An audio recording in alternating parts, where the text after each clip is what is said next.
You're joining us in a part of a series that we've been going through, one of my favorite subjects, which is dealing with the life of David. We're talking about the shepherd king, and today's presentation we're going to be dealing with the subject of from Carmel to Ziklag. In our last story, we saw that David had a very interesting experience where he appealed to a local rancher they had been protecting if they could make a donation to help a little bit with the costs of feeding an army. And he basically reproved them. David was on his way to exact vengeance on Nabal, and Abigail interceded. She appealed, brought a gift, and basically averted what could have been a terrible disaster. And then at the end of the story, David is very amazed at Abigail and the kind of woman she was. He learns that Nabal has a stroke and he dies. He proposes to Abigail, and she becomes his wife. So now, in the time between when David marries Abigail and this all happens, there's one more episode where David is surrounded by Saul. David sneaks into Saul's camp at the night. Abishai says, strike him to the ground with a spear. David says, no, he's the Lord's anointed, forgive him. And again, David confronts Saul and says, see here, I'm not trying to kill you. I had a chance. Here's your spear. Here's your water jug. And Saul says, oh, I'm sorry. It was just an accident. You're going to prevail, David. And then at the end of that, David says, you know, how many times has Saul acted like he was going to change his mind, but he can't help himself? He tries to pin him against the wall with the spear, and then he tells Jonathan, I was just kidding. I really like him. And then he tries to pin him against the wall again with his spear. And then he sends soldiers after him, and David finds him in the cave, cuts off his robe. Saul says, make a covenant with me. You're going to be king. I'm sorry. Then again, he goes into the camp. He does it again. Saul can't help himself. He is demon-possessed.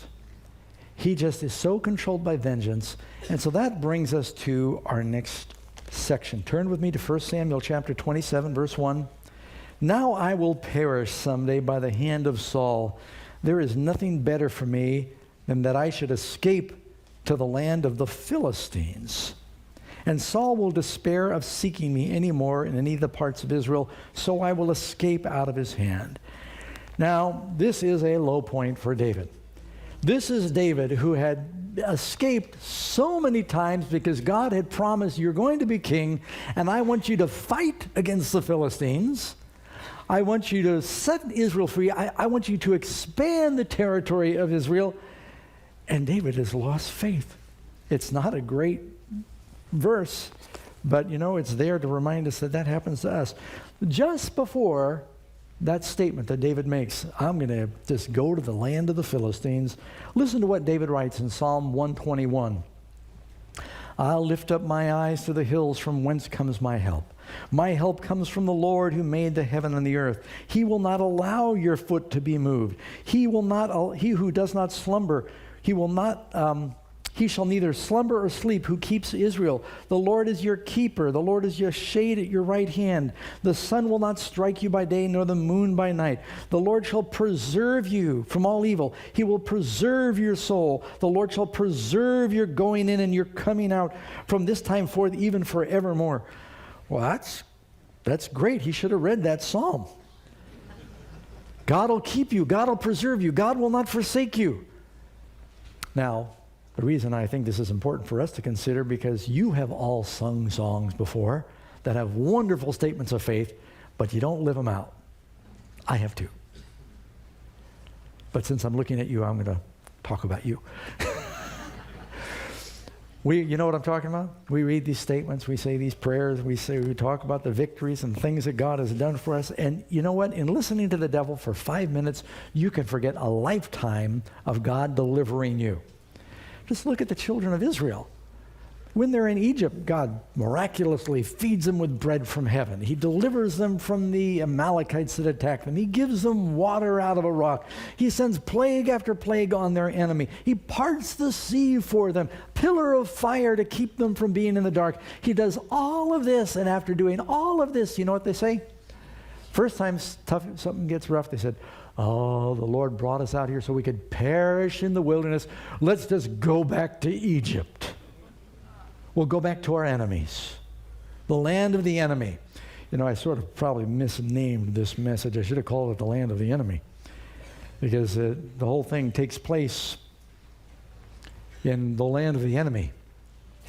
Sometimes God's people try to serve the Lord in the land of the enemy. And so you know what David does. I'm going to go back to 1 Samuel 27.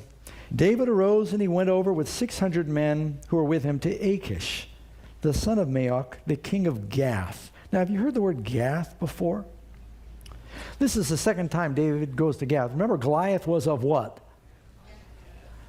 David is going to the hometown of his chief adversary that he's killed. Now, he did this once before, but when he went before, he ran there by himself. And even Achish said, what is this David that they sang? You know, Saul has killed his thousands, but David his 10,000s. That would be 10,000 Philistines. And he's here? And that's when David pretended he was crazy. That's back in Achish. Now he's back in Achish again. Except Achish now welcomes him because he realized David kind of fooled him before. David's been running around the hills with a small army. And they've learned that Saul keeps trying to kill David. There's a civil war in the country, and you know that old expression, my enemy's enemy is my friend. And since Achish was enemies with Saul, and Saul was enemies with David, David said, well, if I'm not going to be able to live in Israel where Saul is, he won't give up hunting me. I'll just go stay where Achish is. And Achish says, aha, I have just strengthened my army by 600 men. Not only 600 men, the chief crack forces of Israel. You know, different armies have got their Green Berets or their Navy SEALs or their Army Rangers. David was the elite force of Israel. At one time, he was Saul's armor bearer. Then he became a captain, and every time, David never lost a battle. You read about it. And now that elite force of David has just come to Achish, and he's going, all right. It flatters him, and they bring their families. They are now going to be on my side. I bet we can overcome Israel at this point. Achish receives him. And so for a few days, David and his 600 men and all their families, they're down there with Achish. But, you know, David noticed something. You read a little later in the Bible, you find out Goliath had a family. David's walking around Gath with Goliath's sword. Painful reminder that David had beheaded the champion of the town. You read later in the Bible, you find out Goliath has a brother, and he's got maybe 2 brothers and 2 sons. The Hebrew's not clear, but he had some relatives that were big. There's another guy in Gath who was a brother of Goliath. He's got 24 fingers and toes, 6 on each hand. And, you know, I've seen that myself. It's not that uncommon, especially if there's any incest. How many of you have seen a cat with like 7 toes? It usually comes from inbreeding with the cats. And the theory is that the people in Gath saw how big Goliath was, that they were trying to inbreed the family a little bit to get an army of Goliaths. And one of them came out with 24 toes. He later is killed by David's brother, Shimei. But they were alive at this point in Gath. So you got Goliath's relatives walking around town. And they're looking at Goliath, and King Achish says, you know, I'm so glad you've come to join me. Finally, David says to the king, verse 5, if it pleases you, maybe you could give me another place to stay in your territory, somewhere to dwell. It's not fair that I should be staying in one of the royal cities with the king. I'm not worthy. But really, David realized it was causing a little bit of anguish. And the other thing was, they worship Dagon. They worship other gods in Gath. And David wanted to be in a position where he was a little further out of the capital where he could worship Jehovah, because it was going to be a conflict. Now, the Philistines had 5 major cities. They had Ashdod, Ashkelon, Gaza, Ekron, and Gath. The Philistines did not have one king. They were divided up in a little more kind of a Greco-Roman style, where they had 5 kings, and they were representative kings, and these were the 5 principal cities. There was a king of Ashdod, Ashkelon, Gaza, Ekron, Gath. And so Gath was a little further south of Judea. It was closer to the border of Judea and the land of the Amalekites and the Arabs in the desert regions. So Achish says, I'll tell you what, I'll give you Ziklag, and you can stay in Ziklag. Now Ziklag means winding. And while David is living in the land of the enemy, he is on a winding road. And Ziklag was a fortress city down on the borders of the Philistine territory, bordering Judah and bordering the country of the Arabs, really, that lived down there. Therefore, from that time to this time, it says Ziklag has belonged to the kings of Judah. Now, the time that David dwelt in the country of the Philistines was 1 year and 4 months. And he acted like he was friends. But you know what's really going on? It says, David and his men, I'm in verse 8, David and his men raided the Gershurites and the Girzites and the Amalekites, for those nations were the inhabitants of the nations from old, as you go to Mount Shur, even as far as the land of Egypt. So David, he's got to feed an army, and so what he does is they pretty much have filled up the city of Ziklag. He and his soldiers, they go on raids. It's very common. You remember the story of Naaman? That's how Naaman and his family got the little girl. They went on a raid in the northern country of Israel, and they would kill, they'd seize the livestock, they'd kill anyone who resisted, they'd take away the women and children as slaves, and they're always raiding each other's borders. You remember the story of Elisha when they're burying Elisha? It's an interesting story.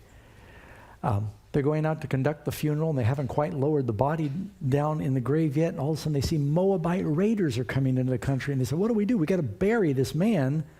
It wasn't Elisha. They had to bury a man. And they saw that Elisha's grave was there. And so they opened up the lid off Elisha's grave. They tossed him in, and he came back to life when he touched the bones of Elisha. You remember that story? But it was the raiders were coming. They're always raiding each other's borders.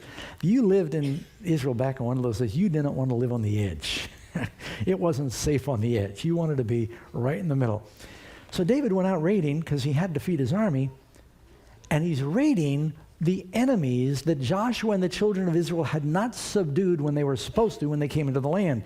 You remember King Saul was told, go wipe out the Amalekites, but he didn't completely do it. So David says, well, I'll do it. So he attacks the Amalekites and the Gershurites and these other countries that had been enemies of Israel, and they were allies of the Philistines. But when he does this, he then brings gifts to Achish. He says, here's some livestock, but he doesn't bring any people, because he's telling Achish, he'd say to him, where'd you go raiding today? He said, I was raiding Judah. I was raiding the Jews, the Israelites. I went to Judah and against the southern area to the Jarshumalites, and against the southern area and the Kenites. They were related to Israel. Some of you remember a girl named Jael who killed Sisera. She was a Kenite. They lived down in that country. And David would save neither man nor woman alive. Now, this is tough to believe, but David and his men, they wouldn't leave any witnesses. But they were attacking the ancient enemies that God had told Israel to wipe out. But he's being very duplicitous. He said, oh, yeah, Lord, I'm serving you in the land of the enemy, and I'm lying the whole time. I'm pretending that I'm friends with the enemy while I'm serving you. He was being a secret Israelite. We got some secret Christians out there. Any secret Christians out there? You come to church, you know you're a Christian, you want to fight for the Lord, but no one else out there knows. You're living in the land of the enemy, but in your heart you're a secret Christian. Someone once said that there's no such thing as a secret Christian, because either your Christianity will destroy the secret, or your secrecy will destroy your Christianity. But if you try to live a Christian life in the land of the enemy for very long, something's going to compromise. And David had to lie all the time. And he'd bring some of the spoils he'd take from these other towns. He'd keep most of it for his army. He'd bring some as gifts to Achish, kind of a tax. And he'd say, wow, boy, you're being pretty brutal fighting your own people. You don't even leave any survivors. Because often you take survivors as slaves. But he said, I'm not keeping anyone alive. Well, he was attacking the Philistines' friends. And so this goes on for 1 year and 4 months, and nobody catches on. And he'd save neither man or woman alive. So Achish believed David, saying, he's made the people of Israel utterly arbor him. Therefore, he'll be my servant forever. Now, something I think is interesting, that when David makes up his mind that he's going to go stay in the land of the Philistines, so many other times David, he's got a priest with him, and he will say to Abimelech, bring me the ephod. Let's inquire of the Lord. But David never inquires of the Lord about going to stay in the land of the Philistines. Something else, as well as the scholars can tell, David never writes a song while he's down there. He sort of is living in no man's land in the experience. He's wandering. He kind of made the mistake that the Israelites made, saying, I want to go back to Egypt. So it happens during this time that he's living down there in Ziklag, that the Philistines gather their armies together for war to fight against Israel. Now, why do you think they'd choose to do that? Because the strongest fighting force in Israel is now on their side. They believe the battle's going to turn. Saul has spent so much time and money chasing around his own country, fighting his own people. He killed his priests. He's fighting after David. They have become weakened during this time when they should have been building up the army. They've been distracted. And the Philistines realize that they are now vulnerable. And so they amass, probably in the spring of the year, for a great apocalyptic war. It's not a skirmish. This is an all-out, all-hands-on-deck war where they're calling all of the armies of Israel. Sometimes they went out to battle. You read Saul took 3,000 men. But this is not that battle. This is where every man is called. And the Philistines get all the 5 kings together. And all of them get all of their armies together, and they are doing a full-out war with Israel. And it says here that they gathered for war, on chapter 28 of 1 Samuel.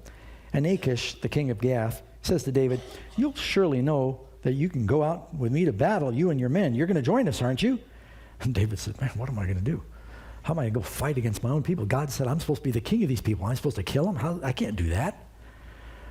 But here he's been lying to Achish, so what do you say? And so he kind of gives a veiled answer. He says, you know what your servant can do. What does that mean? And Achish said, and then I'll make you one of my chief guardians forever. You'll be my number 2 man. How sad. David, who is supposed to be the king, he is now standing shoulder to shoulder with the Philistines that worship fish gods. And that really was that. This kind of hurt him for years after that the people always knew you compromised. God had delivered you so many times before, and you forgot about all those times God protected and delivered you, and you lost faith that he would keep delivering you, and you compromised right before you were anointed king with the enemy. And you made friends with the enemy, Gath of all things, the king of Goliath. And so, he said, yeah, sure, whatever you say, your majesty.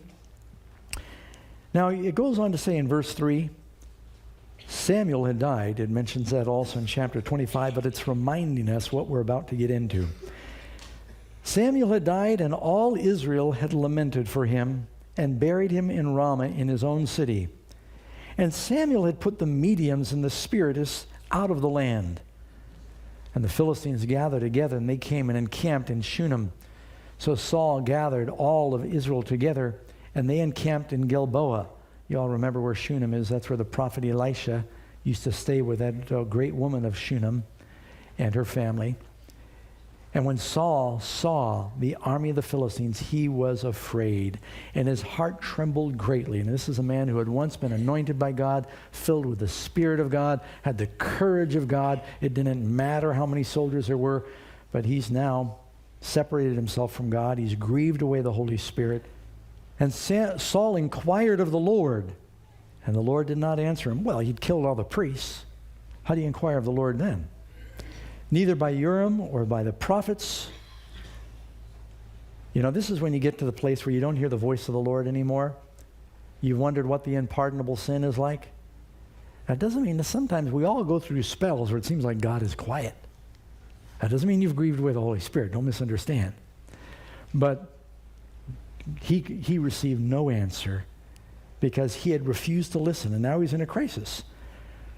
And finally, in desperation to show, this was a time of testing.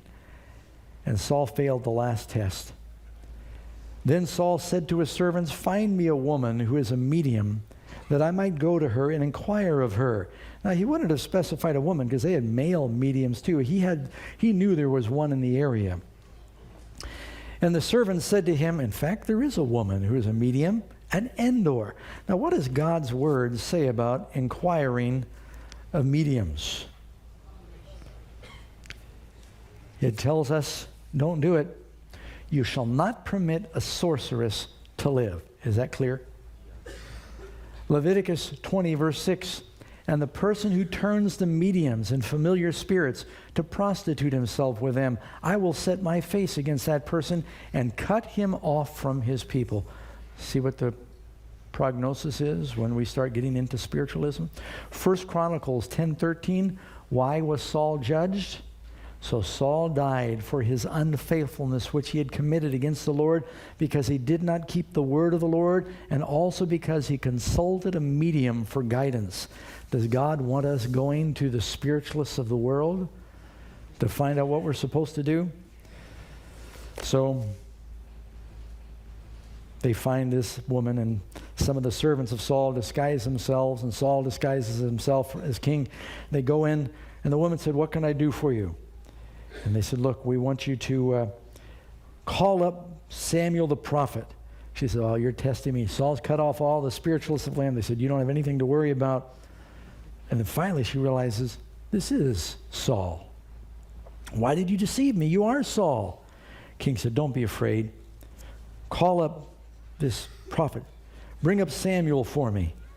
He said, "I need to know what to do." And so this apparition appears. She goes through her incantations, and she throws a little gunpowder on the fire or something. And, they dance around, and they've got the vapor and smoke, and they make the woo-woo noises. And when I was a kid, our family we were into spiritualism, and we had Ouija boards, and my mom wrote astrology songs, and it is so much garbage. But, there's a real dark power involved in all of that. And, when you try and talk to the dead, you're really speaking to devils. One of the last great deceptions that's going to come on the world, it says that 3 unclean spirits like frogs, Revelation 16, come out of the mouth of the beast, the dragon, and the false prophet, and they go forth to the kings of the earth to deceive them. And I think there's going to be devils that will impersonate the dead, that are going to start manipulating leaders of the world who've gotten involved in spiritualism in the last days because they don't know the dead are dead. And this is exactly what happened to King Saul is going to happen to people in the last days. This happens before great judgment on God's people. It's going to happen in the end also. So this devil that is coming pretending to be Saul, and some say, no, it really was Samuel. No, it's not Samuel. Does a witch have the power to resurrect a prophet of God? And also the message that is given is a totally hopeless message. And it says, you're going to die tomorrow, and your sons are going to die. And finally, when Saul hears this, he just falls flat out on the ground. He is so overcome with fear. He hadn't eaten anything that day. Verse 20, and Saul fell full length on the ground and was dreadfully afraid because of the words of Samuel, and there was no more strength in him. He had eaten nothing all that day and all night. And the woman came to Saul, and Saul, he was severely troubled. She said, look, I listened to your voice. I put my life in my hands, and I did a seance for you, is what it amounts to. And now you have to listen to me. Let me feed you something. So she goes and kills a fatted calf. It's very different from the fatted calf that Abraham kills for the Lord. And boy, they must have been fast back in those days. The prodigal son comes home, they have a feast right away. Kill the fatted calf. I mean, they knew how to clean a calf and cook it and make bread in no time. It always amazed me. Now, she does this because Saul's there, and he's got his entourage. He's got his guard and his servants, so she's not only got to feed him, she's got to feed all of them. But how sad. Where's David? He should have been ready to walk in and fight in that battle and been victorious, and maybe Saul would have died and David would have been proclaimed king, but at least fighting on the right side. David is in the land of the enemy, and because David's in the land of the enemy, now Saul is in the land of the enemy, and he's talking to a witch. it's not a very bright chapter. When you read the last few chapters here in 1 Samuel, God's leaders are hanging out with the enemy. And so finally, she feeds Saul, and he and his servants leave. And go to chapter 29. Then the Philistines gathered together and all their armies at Aphek, and the Israelites encamped by a fountain which is in Jezreel. By the way, there's a valley there by Jezreel called Megiddo. And so when you read in the Bible about the Battle of Armageddon, there are many great battles that took place in the valley of Jezreel, which is Megiddo. Same area. The Battle of Gideon was in Megiddo, the valley of Jezreel. The valley that in the days of Deborah was here in the valley of Megiddo, means hill of Megiddo. It's above the valley of Jezreel. This is another pivotal battle that takes place there. And the lords of the Philistines passed in review by hundreds. They get all their armies together, and here we are from Ascalon, here we are from Ekron, here we are from Gath, and they all, big parade, and they're all with their pomp and their ceremony. And then trailing the troops of Gath, the other kings of the Philistines see 600 or 700 Hebrews. And they're going, what? We're getting ready to go fight the Hebrews. What are they doing here? Can you understand their dismay? And the army's actually grown. Something I left out I need to tell you. Why David is at Ziklag. Listen to what you read in 1 Chronicles 12. Soldiers begin to come to David.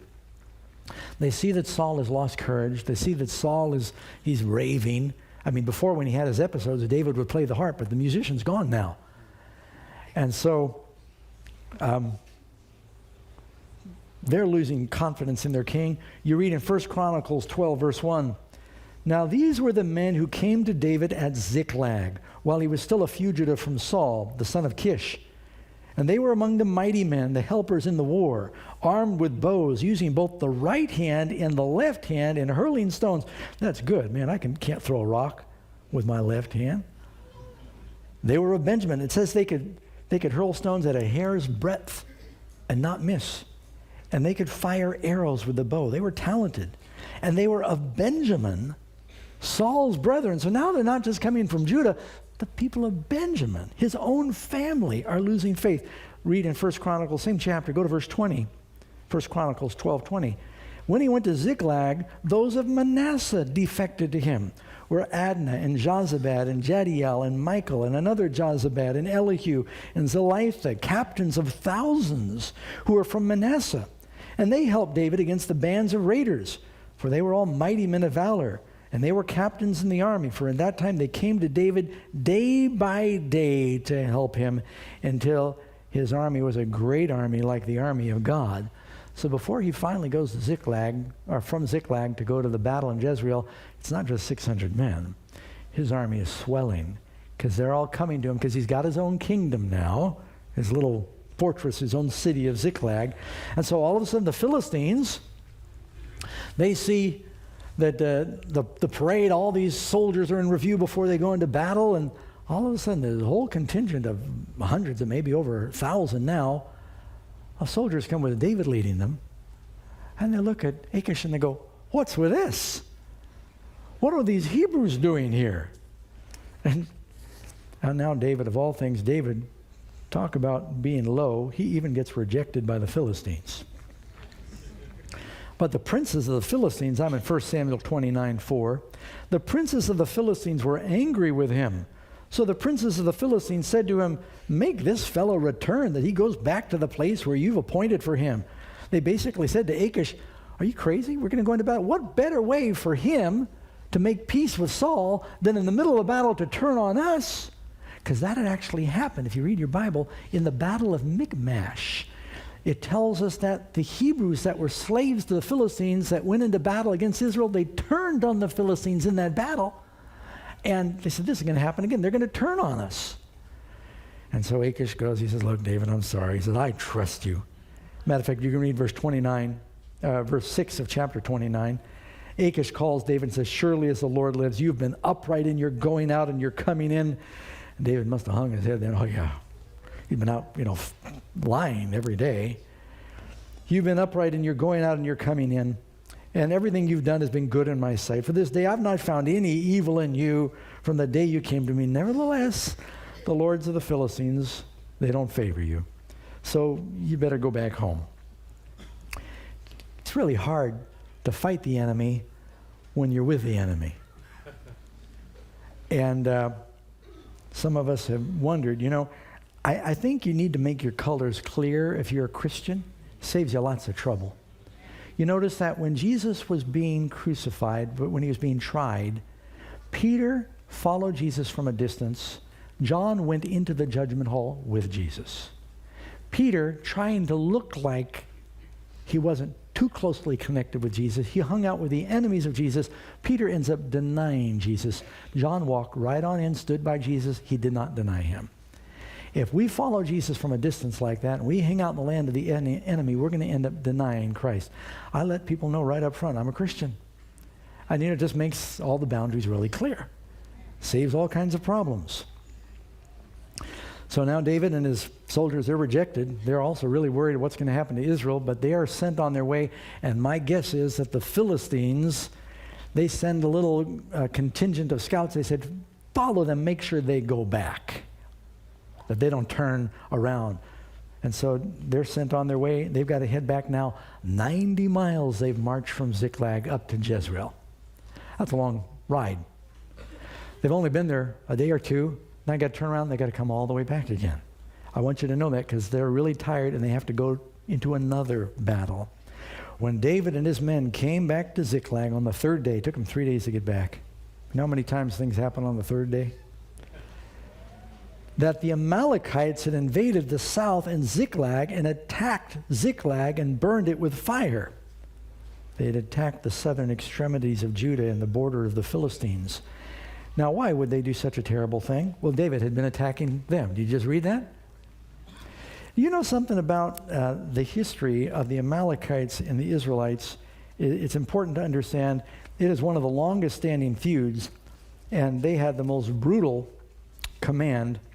The Amalekites were an age-old enemy of Israel.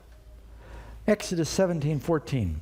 The Lord said to Moses, write this for a memorial in the book and recount it in the hearing of Joshua, that I will utterly blot out the remembrance of Amalek from under heaven.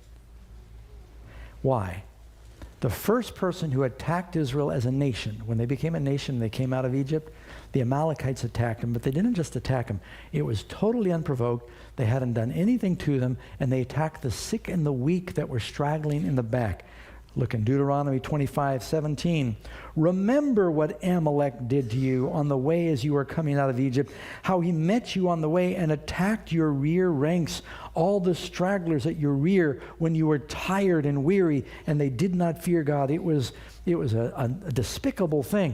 You remember the story when Moses stands on the mountain, he stretches out his arms and he intercedes. This is that battle with Amalek. Moses is told to declare that you will never forget what the nation of Amalek did. The battle between Israel and Amalek goes all the way through until you get to Haman, who is a descendant of Amalek, and Mordecai in the book of Esther. So it is a long-standing, underlying feud between these two. So now the Amalekites attack David and Ziklag while he's gone, and they carry them all away captive. And they took captive the women and those who were with them from small to great. They did not kill anyone, but they carried them away undoubtedly to sell them to the Egyptians or something.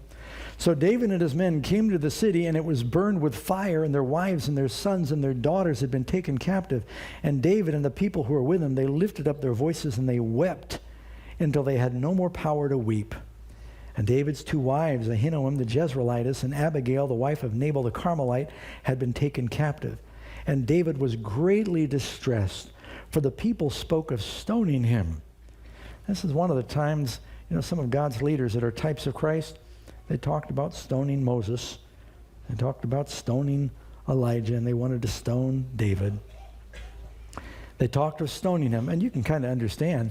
Said, David, here's your bright idea. We were much safer living in the caves of En-Gedi, and here you've got us now living with the Philistines, and look, we marched off under this pretense of fighting with the Philistines, and while we were gone, we've lost everything. And so you can see you lose your family, you start getting mad, and they're ready to kill David, who they had loved. They were ready to die for him before. And so suddenly it's almost like a light clicks on in David's mind. He had been trying to do things in his own strength. He says, I'm going to have to go to the Philistines because that's how I'll save myself. Saul will stop siege. He never inquires of the Lord. He's trying, and here I'll attack these regions, and I'll raid these countries, and I'll give a little bit to Gath, and I'll lie to them, and I'll say I went, and he's trying to save himself. All of a sudden the light comes on. At the end of verse 6, it says, David strengthened himself in the Lord his God. You know, we all need friends that can strengthen us. But sometimes when your friends are ready to stone you, all you can do is strengthen yourself. And David realized, how did we get here? And he thought, you know, God, you're the only one I've got left to turn to. Now even my soldiers are ready to kill me. And suddenly David says, that's right, don't we have a priest here among us? And he calls for Abiathar, the priest, Ahimelech's son. He says, please bring the ephod to me. And Abiathar brought the ephod. And now David is inquiring of the Lord again. Praise the Lord. He's turning back to God. He says, shall I pursue this troop, this army of raiders? It's bigger than just a group of raiders, you'll see, that attack Ziklag. Will I overtake them? And he says, pursue. You will surely overtake them, and without fail recover all. That's quite a promise. So David, he goes and 600 men who are with him, and he comes to the brook Besor. You look at your map, you'll find that he's gone way down south towards Egypt. There's a creek that actually has water most of the year where they stay, where some were left behind. But David, he and 400 men pursued, and 200 stayed behind. Now, can you understand why they're tired? They marched 90 miles north with the Philistines, ostensibly to fight against Israel with them. Then they're rejected. They marched 90 miles back, and now they found out that their family's been attacked. Now they got to go march on another battle. You ever do the math on that? That's a lot of, they're marching like 200 miles in just a few days, and they are, even though they're trying to save their families, they physically cannot go on. Some of you remember the story when Gideon and his 300 soldiers were attacking this vast army of 1 million. It says they were pursuing exhausted. They were exhausted, but still pursuing. And what gives you the strength to go on when you're exhausted? How could David, some of the men stayed behind, but David and his men, they went on. How could you keep going on when you're physically at the end like that? And then once you get caught up with them, what do you got to do? You got to fight. You just get in there, you think, I can rest. No, now you got to fight a war. Their love for the lost family mobilizes them. When you love somebody and you got to go the second mile to get them, it's no problem. And so David's thinking about his wives, and he has children actually at this point, though they were very young. And all of his men, they've got wives and children, and they are going to go until they drop to try to save them. But God gave him a promise. He said, you'll recover all. So while they're pursuing, they find out there among all the footprints from the Amalekite camels in the dust, there's a slave that is laying on the ground half dead. They found an Egyptian in the field, and they brought him to David. They had to carry him to David. And they gave him bread, and he ate, and they gave him water. I'd have the water first. And they gave him a piece of a cake of figs and 2 clusters of raisins. He was hungry. So when he had eaten, his strength came back to him, for he had not eaten bread or drunk water for 3 days and 3 nights. There you got it again, 3 days and 3 nights. That sound familiar? And he revived. Do you have another story in the Bible of someone reviving after 3 days and 3 nights? And David said to him, to whom do you belong? And where are you from? He said, I'm a young man from Egypt, a servant of an Amalekite. My master let me go. The Amalekites weren't very good to their slaves. He just dumped them. He left me behind because I was sick. We made an invasion in the southern area of the Cherethites, in the territory that belongs to Judah, the southern area of Caleb, and we burned Ziklag with fire. And David said, can you take me down to this troop? Do you know where they went? He said, swear to me by God, you will neither kill me nor deliver me back to the hands of my master, and I'll take you down to this troop. After all, they dumped me. And he brought him down there. There they were spread out over all the land, eating and drinking and dancing because of the great spoil that they had taken from the land of the Philistines and from Judah. And David sees them. They probably watched on the hill and rested a little bit. They let them get good and drunk. And he knew his family was down there. But they stood up there, and it says, and David attacked them from twilight until the evening of the next day. For a whole day. That must have been a big army, because it said not a man of them escaped except 400. When you say not a man, only 400, whenever you say only 400 escaped, well, how many were there? Must have been thousands. But David and his 400 exhausted men, they came on them, and they were all drunk and hungover, and they had a food coma. They had eaten so much, they had been feasting, and you know, when the judgment came on the Amalekites, it was at the end of a party. You know, that often happens in the Bible. It's, it's when the party's over, the judgment comes. And they attacked them. 400 young men escaped on camels. And David, just as the prophet had said, the priest said, he recovered all the Amalekites had carried away. And David rescued his 2 wives, and nothing of theirs was lacking, either small or great, sons or daughters, spoil or anything which they had taken, except now they've got even more, because they not only got what they took from Ziklag, they've got what they took from everywhere else, plus what they had. And David just keeps growing in spurts, you notice? He blessed him with Nabal stuff, and now he's been blessed again. And you'll find out he ends up paying a tithe of everything he gets here to the elders of Israel. So he recovers everything. Now, who does David represent in our study we've been doing? Jesus is called the Son of David. Is Jesus going to come? Will there be a great judgment? Will it come at an hour when the world least expects it? Is he going to recover all that trust in him? And even though we've been taken captive by the enemy, if we're his children, he is coming to rescue us. Jesus is pictured in Revelation coming on a horse with a sword, isn't he? David comes down when the enemy took his family. He comes down with a sword and a horse. You know, there's another story in the Bible. How many of you remember when word comes to Abraham that Sodom has been captured, and Gomorrah and the other cities, but that meant Lot and his family were all captured. Abraham and some friends arm themselves, and they go attack 5 kings up in the north. His name was Chedorlaomer. Took me years to learn how to say Chedorlaomer. They went to attack them, and Abraham recovers all, doesn't he? And when you're fighting for the Lord, for the salvation of others, and not only does Abraham recover all, he ends up with a great bounty, and he pays tithe on it. This is exactly what David does. He gets all this tithe, and he sends it on, as you'll see in the next chapter, to the elders of Israel. Now, David comes back, and he meets up with the other soldiers, and they go through a little argument. They decide to share all the spoil, because they've got even more now than they had before. And you get to chapter 31, last chapter in 1 Samuel. Now we're going to flash forward to the battle in the north, what's happening up north where David and his men had been just rejected. Now the Philistines fought against Israel, and the men of Israel fled from before the Philistines and fell slain on Mount Gilboa. And the Philistines followed hard after Saul and his sons. And the Philistines killed, always makes me sad to even read it, the Philistines killed Jonathan, Abinadab, and Malchishua, Saul's sons. And the battle, and the boys were doing the best to save their father.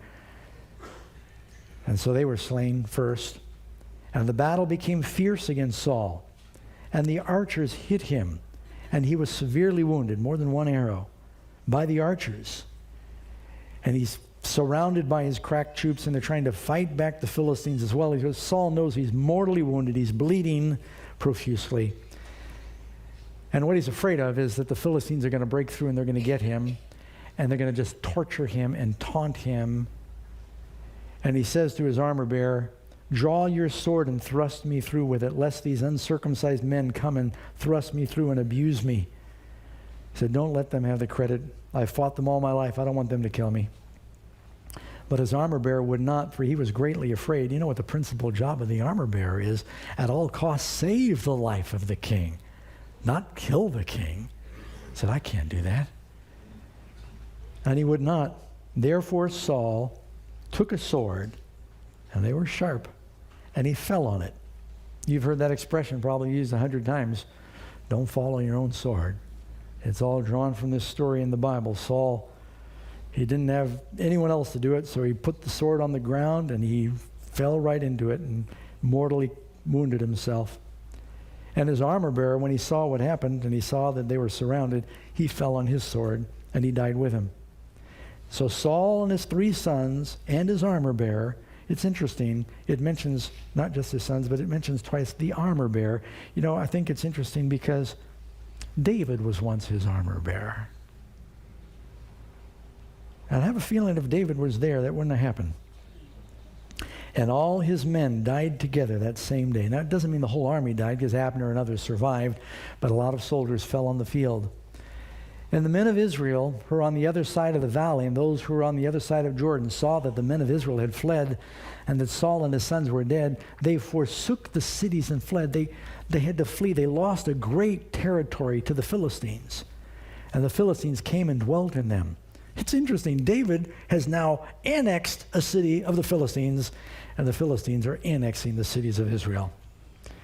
So it happened the next day when the Philistines came to strip the slain that they found Saul and his 3 sons fallen on Mount Gilboa. And they cut off his head, what David had done to Goliath. And they stripped off his armor, what David had done to Goliath. And they sent word throughout the land of the Philistines to proclaim it in the temple of their idols. They are rejoicing. They are glorifying these pagan gods among the people. And they put his armor in the temple of the Ashtoreths. And they fastened his body to the walls of Bethshan.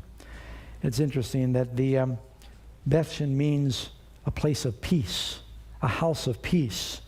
Now, Bethshan is in the territory of Israel. They took this city right on the crossroads. Bethshan, you can see a picture of it today. I think I even have a picture of it you can put up on the screen. Yeah, there it is. Up on top of that hill was this city. It's on the crossroads in the middle of Israel, not far from Jezreel. They had a big wall there. It was a great billboard to advertise. And there they pinned the bodies, the headless body of Saul and the bodies of his 3 sons. Now, one of those sons, what was his name? Jonathan. You know, this is the Jonathan who was to be prince, who told David, here is my robe, here is my belt, here is my sword, here is my bow. And he made a covenant with David, and he loved David, and he said, you will reign in my place.